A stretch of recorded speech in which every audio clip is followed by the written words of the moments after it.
Ha? Tak tahu letak hak satu ke hak dua, tak tahulah, tu masalah dia. Tapi kita nak tanya hak tu lah. Sampai sudah dia tak jawab berkali-kali. Dia tanya, tak berani jawab. Itu lagi yang saya nak jelaskan sini. Dia sebut, UMNO ni bukan boleh.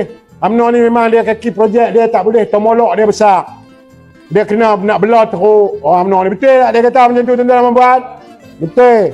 Tapi rakyat duk tanya lama dah. Saya duk tanya dia lama dah. Dan dia tak jawab. Cuma hari ni saya nak tanya secara terbuka. Siapa empunya mahligai yang seseragam indah di Taman Seri Taman?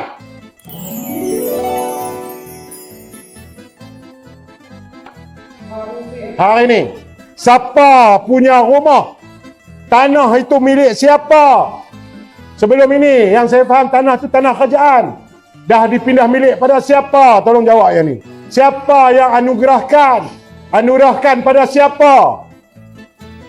Tanah itu dia anugerahkan. Soalan ni dah lama rakyat tanya. Tapi sampai hari ni dia tak pernah jawab pun. Jadi hari ni kalau dia berani, saya cabar Datuk Seri Sanusi MB.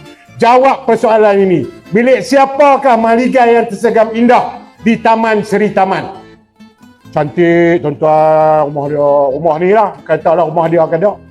Tetapi cantik. Tuan-tuan pergi tengoklah. Boleh buat rombongan. Atok bas pandai. Dia buat rombongan. Besar. Ha? Apa agak saja pun ingat. Lebih 300,000 rasa. Pergi tengok. Tangki air pun tinggi pada rumah.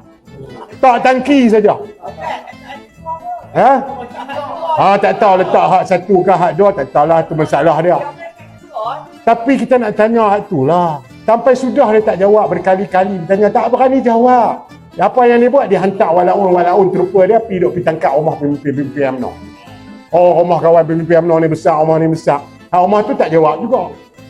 Jadi saya cabar dia hari ni. Kalau hang berani, hang turun di atas tak ni hang syarah tu. Hang jawab soalan yang aku tanya.